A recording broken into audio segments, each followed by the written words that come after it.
Bum, ba-da-dun, dun, dun, dun, dun, dun, dun, dun, dun, dun, dun, dun. All right, we're back with some great original theme music. Doc and Snacker podcast. You know us. I'm Kyle Kreis. I'm the snacker. I've been apparently snacking even more than usual, just because I'm not doing good things weight wise. And joining me, of course, is Dr. Mike. I just myself, I was very well. This could be interpreted many ways. Very fortunate. I think I lost about 6 pounds. Jeez. In about 6 days. What? It's called the Get Sick weight loss plan. Not recommended. Everyone out there has probably experienced this. 6 pounds in 6 days? Yeah, I lost. Wow. I mean, it's not the way you want to go. Obviously, it's a sick weight loss, and I'm sure upper respiratory difficulty swallowing. So you just you don't eat, you don't sleep, and but then once I get better, the trick will be see if I can take advantage of this. Yeah, right. Yeah. I know. And don't make me talk too much because I'll start coughing. The first day that you're feeling better, it's going to be a full pizza day or something. Pizza probably, staring at pizza, because pizza doesn't taste good right now because I can't smell it. But once the nasal passages clear up, everything's going to be wow! I didn't realize how good this stuff smelled. And is it affecting exercise as well? Yeah, I just can't do anything. I just lay around. Jealous. I wish I had an excuse not to do anything. If you want to get sick, I could hug you. I don't know. So we could. I don't know. I had a cold, I guess last month, and that was enough to keep me in bed for a couple days. Yeah. Like, just I guess they say men are more sensitive to sickness than women. Like women will rough it out and stay active, where men get a cold, they go right to bed. Could be. Yeah, there's. I've heard that before. Yeah. Do you as a medical professional, do you see any correlation between sex? I remember the general consensus was overall a man will live longer if he's married because the woman will bring him in more for routine stuff.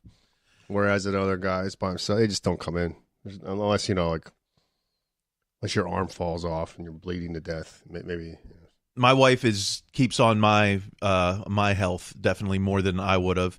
I mean, I wouldn't have never gone to a sleep doctor without my wife just being so on me about you're not breathing when you sleep and you're you're doing weird stuff when you sleep and you're snoring bad and all that, and I just figured that was just normal, normal. Oh, dude snore, or everyone snores. Yeah, your dad snore, your grandfather snore, the guy next door snore. If you had a row home. But she kept on me about going to, and it really took me a year to see a sleep doctor after she told me go see a sleep doctor, and it still took me a year to do that. Mm-hmm. And then when I did, they finally were like, yeah, you've got sleep apnea and you need to wear this mask for the rest of your life now, like Darth Vader. So what's been the biggest benefit for you since you started doing the sleep and since you've got involved with the sleep doctor? Well, I guess the most immediate benefit has been no more snoring. Okay. And that's not that I had noticed, but that's improved life for my wife. Mm-hmm. My uncle and my dad both have sleep apnea, and they would be like, oh, the first night you put this machine on, you're gonna wake up so refreshed and all this. And my dad was like, yeah, I slept through work my first day, I didn't even realize that. And for me, I haven't had that kind of revelation. It's been pretty pretty much the same. Okay. Now I'm still not getting 8 hours of sleep a night, so that's part of it. I'm not getting the rest I need. So, I'm still drinking coffee during the day. I'm still taking naps in the afternoon. Okay. So maybe I haven't had, such life-changing benefits yet, but I went to my sleep doctor recently, and he had analyzed the data, and he says that the sleep apnea when I'm using the machine is completely gone. So good. That has to be, I thought that would affect my blood pressure because they say that, sleep apnea is linked with high blood pressure. I haven't necessarily seen that. We can talk about that in a minute, but I've gotten all my, I had my blood work done and we got some of those results, and I thought I would be I thought I'd be more on the healthy side of things, but I'm still kind of borderline in some aspects. And okay, so right there, before we go, like, what's your definition of healthy? What kind of blood pressure would you want to have so that you could say, oh, I'm at this place? Like, I just want the reaction from the doctor because I don't understand the numbers necessarily. Yeah. In fact, they don't even give you a printout. I can't even look at the numbers myself. They just rattle them off, and then I'm like, okay, I think that sounds good. The reaction I want is them to look at it and say, oh, this is great, you know. So right there. That's you just want someone who you think is an official whatever to say you're doing good. Yes, that's it. So it's your what would that be, like, need for approval? Would that like some kind of probably. Okay, so that person just isn't, maybe it's not their style. They just don't do it. Like, they're not going to jump up and down and say you're doing great. No. And you're just one of 50 other people coming in that day. Yeah. This is depressing, but that's fine. You probably so then it's an easy fix. Easy fix on paper for someone looking in on it. You're doing way better than you think you are. You're just not going to get someone else to say that because that's just the way other. I've been going to the same doctor. So you can do it yourself. That's true. I can pat myself on the back. I just thought that after seeing the same doctor for how many years that, they would look at them and be like, oh, okay, we're finally getting somewhere. Yeah, I got so you wanted some feedback from the professional. I don't know what these numbers mean, but I can tell you, at least for blood pressure, I went twice. I went to my sleep doctor and then I went to my general doctor. The sleep doctor, my blood pressure was 117 over 79. Yeah, that's like psycho good. Psycho good? Oh, absolutely. That's like, people would, anybody in America would trade you. Really? Because if I just go a little bit higher to like 120 over 80, that's about perfect. Is that about perfect? Absolutely. Okay, so there's nothing you need to do. See, now it all depends. Like, somebody would say, it's all like, well, that's normal blood pressure. That's what the body does. That's how it keeps it. That's where it regulates it at. So that's fine. If you're coming from a place of like having, 150, 160 over 90 for a long period of time, now it's this, and you're not taking no medications. Yeah, that's an occasion to jump for joy. Yeah. But sometimes the professional they don't pass that vibe on to you. You got to do it yourself. Well, it's also still fluctuating because I went to the sleep doctor on I can't even remember. I think it was on a Monday, and then that's when I got the 117. Then I went to my regular doctor on a Thursday, and it was a little higher. It was like 133, over 79 or something. That's fine. Yeah, that's fine too. But I was a little late. I was, I was like rushing there. I thought maybe that had something to do with it. I don't know. Yeah. So the top number is systolic. Well, what you can do is this: if you're really ambitious, is get your own way of measuring your blood pressure at home. Okay, all right. And then you do it like 3 times a day. Try to do it morning, midday, and end of day, or just someone on a regular basis, more than one time a day, and log it in. Or if you get a computerized device that can do it for you. There's got to be an app for that, right? Yeah, and they actually and then you could see how it's going to fluctuate. If you're really into like keeping a diary of it, you could say, make a little note saying, excuse me, no, go for it. I just ran from the car to the garage, so I'm going to be a little stressed out, or I just got a phone call from the boss, or Patriots won. I'm going to be angry. Yeah, whatever. And then you could probably can, and you might even be able to predict. Sometimes you can predict how you feel. What can I do to do that at home? Just literally get one of those devices. You can just you can shop around, get them online. Squeeze ball thing, and they wrap it around your arm. There's all. I mean, actually, there's ones now you just put on your wrist. Oh, okay. Yeah. What about sometimes like CVS or something like sometimes the not grocery store but pharmacy, you'll have like a do-it-yourself machine. Once again, the one at CVS though I never liked because it was. I used to get anxious when that thing would squeeze, and that probably jacked the pressure. Because I always had high blood pressure at CVS, and I'm like, this ain't right. I don't feel. I'm pretty calm. They're setting you up. They're like, okay, it's high. Go straight to the pharmacist. Exactly. But I get one of those wrist things, and you'll see how the difference. You see the difference, like, and you're home in your pajamas, relaxed. Okay, all right. Time for me to get a self blood pressure test. So blood pressure was good. The blood work came came back, and I've been exercising, pretty regularly since October. So I thought that the cholesterol would be low. I thought that the triglycerides would be lower. Now it was, I think my cholesterol was 179 or something. Total cholesterol? Yeah, yeah, it's fine. And I think it was like, it used to be like a 185. It's like just fine. Didn't go down a ton. That's fine. Yeah.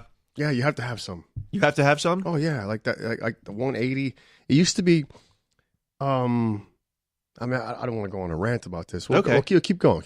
Well, so the total cholesterol number it didn't go down a ton, like 5% or something.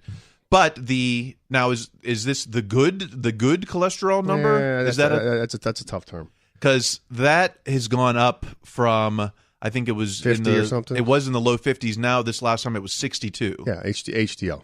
What makes that good, and then why is that like a? Yeah, see, I'm kind of removed from that. It's been a while, yeah. But the people that study how all the different components of the cholesterol system work, the fat carrying molecules work, they kind of kept it on this. Well, you want to have this high to keep it kind of simple.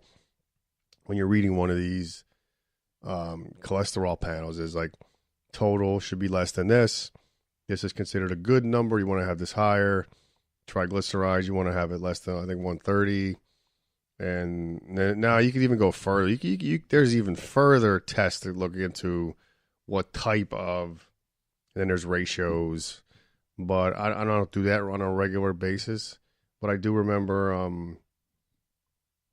I remember the way it was explained to me from Lipitor heretics and anti, which I'm on Lipitor. anti pill people in general, is that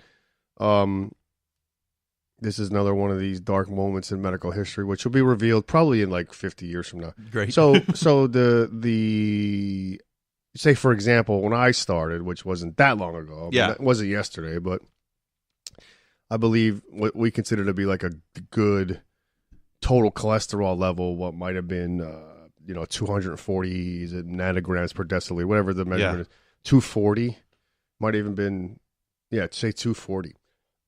So all of a sudden this, and then there was the other parts too, the HDL, the other.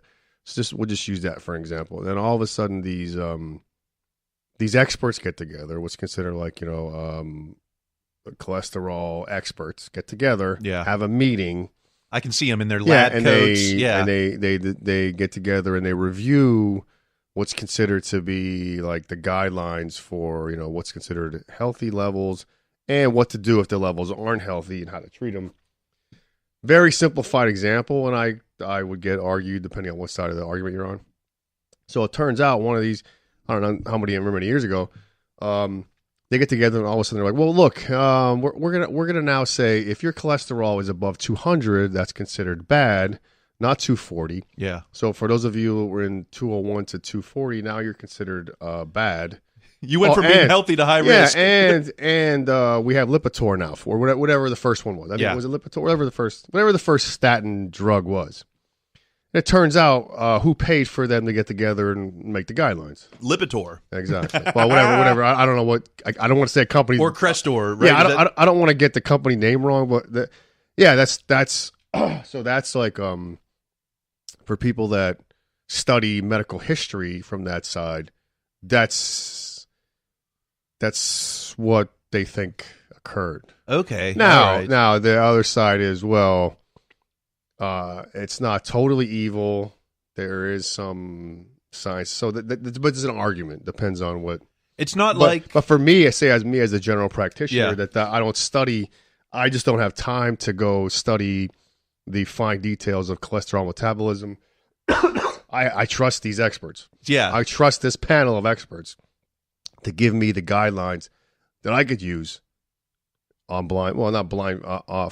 trusting them to treat you.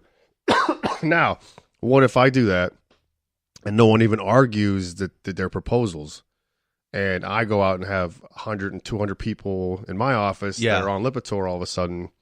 Maybe some of them don't need it. Yeah. And now over time, people are like, hey, we might not have needed these people on Lipitor. Some.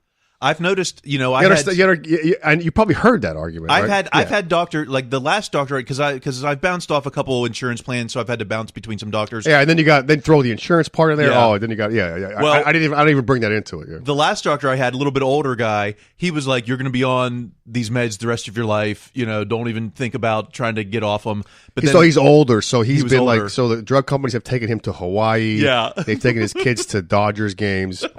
So I haven't been that influenced by drug companies. Now, if I was him, I would tell you the same thing because I probably would have been to Hawaii a few times. I would have been dining at the fanciest Japanese restaurant in town here. But whatever. But my current doctor, who's a little bit younger, uninfluenced, maybe, or less influenced. Yeah. But he's like, if I get my weight down enough, at this point it's going to be like 50 pounds or more, then maybe we can talk about taking me off the medication. Perfect. So I don't even know if that should be a goal or not. I'm not trying to necessarily get off the medicine. I'm just you're just taking Lipitor, just 10 milligrams of Lipitor. Absolutely, you want to get out. There's no you don't want to take that. You don't want to take that. Okay. If you don't have to, it's one of those like. I'm not saying no one should take anything. Yeah. But if you take Lipitor for a long time, there's something bad will happen. Really? Yeah. Oh. Yeah. And then nothing to do with cholesterol. Like my liver was going to give out or something. It's dangerous to type in what's wrong with Lipitor. I don't even want to type it in. Yeah, because there's people that have been taking Lipitor forever that have, I think dementia is an no, is that it? Great. But once again, it's like someone that knows way more than I do that studies this stuff would argue with you. Okay. But what I always try to do if someone's in it, I'm not in these situations anymore with patients. But when I was, I would say, you need to look at all the information out there, good and bad, about Lipitor. You're not in a spot where like, oh my God, you have to have this. If there are people that have cholesterol, there are some diseases, some serious disease processes where someone's triglycerides are 1,000, or total cholesterol is 800. I mean, that's a different category. They got to get treated, and that's like heredity. Yeah, you'll know that. Like, but someone who's like kind of otherwise healthy, as we say, otherwise healthy person with a cholesterol of like 236, what do you do? Okay, all right. You don't have, I always say, kind of make it your choice. All right. Older doctors like, no, it's my choice. Yeah. Yeah. A younger doctor's like, well, hopefully they'll work with you a little bit. All right. So another reason to get this weight off then. Yeah. But then again, this is my point of view. It doesn't mean it's like it has to be your. But the more involved you are in the decision, sometimes it is like, you got to take this, and against your will, it's the better choice would be to take something against your. But other times it's good that we don't know the difference. But the more involved you are with the process, usually the better it is. It is. The medication is a little bit of a security blanket. It's not like if the doctor would have said, if you have 10 more milligrams of saturated fat, then you're going to have a heart attack. Then that would probably freak me out. But because I'm like, well, this medication is keeping my blood in check, then I'm feeling like, oh, I can do whatever I want. So this is what I was thinking about something today. We're back and forth on different ideas on what to do. I got a friend that does on a regular basis, swears by it. That's his way. Is one of these like, you remember P90X? Oh yeah. So one of those, a spin-off of one of those, I think it's down to like 20 minutes now. There's like a 20... Really? 20 minutes a day. And they give you a food plan. Yeah. And I remember the first time he realized he was, all right, he was getting out of shape, couldn't bend over. He just tunnel visioned that one of those. I think originally P90X. Wow. And which is like, this is what you do. Yeah, like super hard cross-training. Yeah, and he ate like exactly what they said. Yeah. Instead of like learning, all right, what's the difference between so for breakfast it's 250 calories that he's like, I don't want to learn. I just what exactly? I'll eat the same thing every day. 2 hard-boiled eggs. Yeah, I'll eat the same exact thing every day, and it works. It's hard to to maintain it for the whole. But I would say I would throw it out there to and take the approach of like, all right, it sounds crazy, but what if you just to see, just for you to get a taste, no pun intended, of how important the food part is, it would be, if you've never done it, if you've never stuck with an eating plan, it's rigorous somewhat, but if you've never done that, and you never got a little bit of feedback, maybe that's all you need is just 2 weeks of, it'll suck. Yeah, absolutely. But that'll then give you the idea of like, oh yeah, this works. Doesn't mean I can do it forever, but it would be like some solid way of you now knowing nothing's wrong with you. There's nothing wrong with you. It's just the exercise is great, but the other component is missing. And that's like a lot of exercise and food people, nutrition people would say, oh, this is classic. This guy's busting his ass working out. Great. Feels good about it. But the eating part's missing. Yeah. And not to go, you can't go psycho on the eating, but if you did something pretty intense for, I don't know, 2 weeks, but that's something you got to decide, but they're out there. Like if you, and I just picked that one because it's somewhat familiar to me. You pick like one of those plans, and they'll tell you what to eat. Sure. The gym that I work out with does have a supposedly a eating guide online, but it's like I'm not going online. Like I go to the gym to work out, and the trainers are always like, so how what's your weight at right now? And I'm like, well, I'm kind of up a couple pounds actually. And then they're like, well, but you must have lost inches. What's your waistline? I'm like, well, no, I'm still the same. Well, how about this? What would be the benefit for you if you tried? I don't know, if you did 2 weeks, say, and you don't got to do it today. So let's say 2 weeks. Say you picked like South Beach. Or something. Say you pick like the last 2 weeks of February. Okay, all right. Looking ahead and go. And do it whatever way you like. Meet up with someone. Pay someone. Probably someone's gonna be someone you like. Someone you got. Not me. Just kidding. Yeah, it's not gonna be me. I'm not doing it because you're like, fuck this guy. I ain't that guy for you. We're going for beers afterwards. Yeah, that's just don't eat all day. I would drink a few beers and chips and salsa. But I would get someone just to say, hey, give me a food plan for 2 weeks. Every day, all 14 days, all meals, not none of this fucking reward shit bullshit Saturday, not none of this like fucking cheat day days. Saturday shit. Just do 2 weeks, and then you take that 2 weeks, and we can look at it and get the schedule made ahead of time, timing, quantity, food choices, and then if there's like totally like, oh my god, I can't eat broccoli. We could sit down and say, all right, how about instead of broccoli, we could do green beans. Green beans. Yeah. Anything but and then I pretty much on behalf of everyone that studies food, pretty much you're guaranteed something will give, and that might be what you need. But it's just that like how do you? I know it's easy to say. But that's Mr. Jim right here. Yeah, I think that's the only thing. The only thing that's missing is that, and that's you got to figure out. So next time we meet, then I got to come in with a food plan to put in action for the coming future. Yeah, get like a 2 week. Get like there's a million of them out there. Or you could type when I used or if you know someone who's into that, like if there's a trainer there that does that, maybe, or if but you know what, I would get it actually absolutely specific. Don't like I do this like 2,000 calories a day, 200 grams of protein. No, get every breakfast. Go on. Bodybuilding.com has a million of them. Okay, and get like this is what I'm eating. Never been to that website, surprisingly. Yeah, you'll love it. Get like this is what I'm eating at 8 o'clock, 12 o'clock, and we'll do it way ahead of time before you even don't even say I can't like just that comes later. All right, so next time we meet, then that's what we'll lay that out.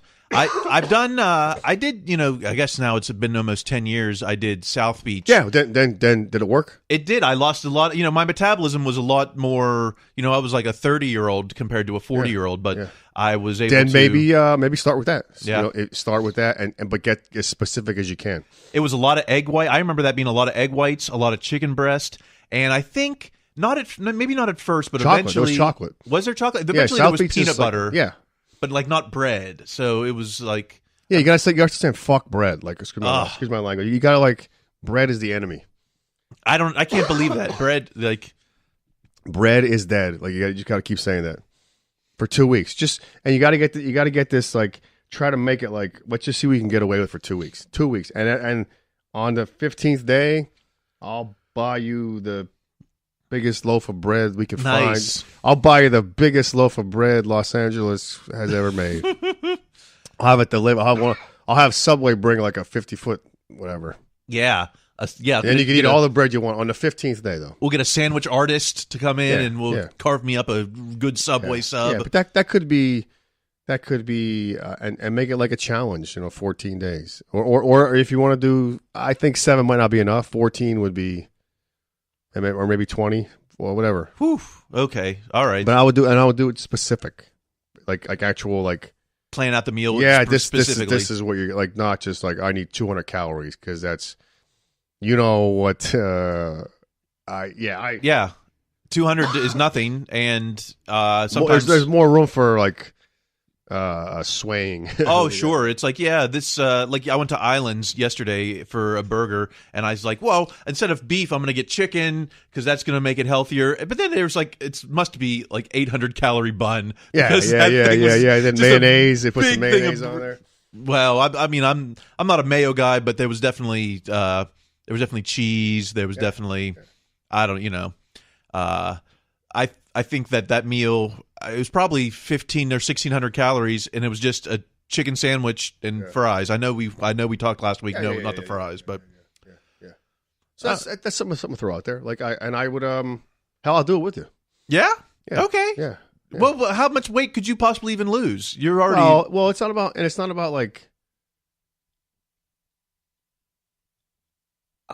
don't think it would be a struggle. I don't know how much, because it would be it's you might lose 2 pounds. That would be perfect. Just 1 pound a week.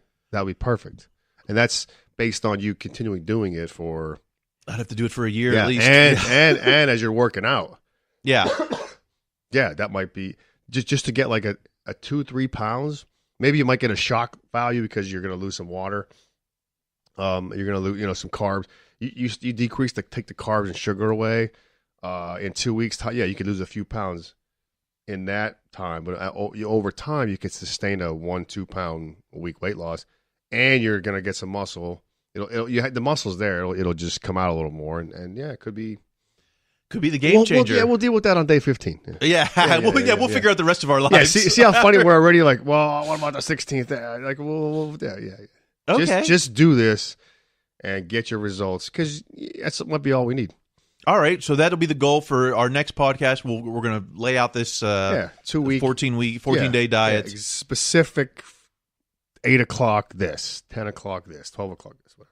Okay, all right, and we're thinking four meals of 400 calories a day or something. Yeah, we'll find a plan. Yeah, see what works. Yeah, see what one you think would work and what you think is the best for you, and just take your time with it. Have fun. Have fun is he says, but it's the same as say you're planning a trip to Hawaii. Okay. You know how much time you're going to spend searching for hotels, Expedia, all the time you spend, or what's the last big item you bought? We bought a treadmill, actually. Okay, so when you're online, how much time do you spend searching? 3-4 hours.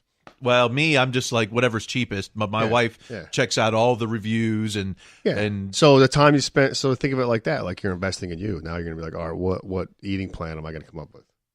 Okay. Bodybuilding.com is probably and you look under getting ripped. Getting ripped. Even though that's just gonna be the title. But you you're not falling into that category of super psycho eating type, but just use one of those, because they might have They actually have a picture, which is cool for those of us that are like, like don't want to read the whole artistically paragraph. inclined. Yeah. It'll show you what 2 eggs actually look like. Okay, all right. So I'm going to Google how to get ripped on bodybuilding.com, which is that's a new experience. Eating plan, eating 14 or just any kind of eating plan. Yeah. All right. Yeah. Okay. But just make sure it's not one where it's like, well, first you want to gain some weight, and then like one of those because there are some really it might be like it might have you have like heavier calories first, and then just be careful. Why would I want to gain weight? Is that a body? Is that these people have? You'll see. There's a million different ways, or if there is a ripped one, look about halfway in on like week 16 and pick 2 of those weeks. Okay, but it'll probably tell you. And a lot of them they'll have the calories. Because they might want you to have more calories first. You'll figure it out. You're a smart guy, Kyle. Well, allegedly, but I think I've been proving everyone wrong. You're over the years, fellow. Okay, well, perfect. So that's the goal for next episode, and we'll lay that out, and that should be a real fun. I should be talking normal by then too. Well, let's wrap things up a little early. You're under the weather, and we've got our challenge for next week, so. We'll get to that. Anything? Any place we can find you in the coming week? Yeah, maybe in the hospital. Yeah, that bad. Yeah, if I get pneumonia, if I let it go bad enough, I'll be at the what's a great hospital here? I'll be Cedars-Sinai. Yeah, Cedars-Sinai. Yeah, with some of the world's finest infectious disease people. Or not the Van Nuys emergency room. That's the only place I've been. Yeah. Or at the accelerated urgent care. Now they have accelerated urgent cares. If urgent care isn't fast enough, you go to the accelerated urgent. Like what's next? Like super fast urgent care. Well, I love because when I had my kidney stone last summer, like Googling. Am I covered if I go to the ER? Because I got to get to the emergency room, but it's like, I don't want those bills though. So because when you're vulnerable and you're hurting, like you don't think about like, well, wait, this is gonna cost me $2,000. I'll just suck this up. Yeah, I'll keep the diarrhea.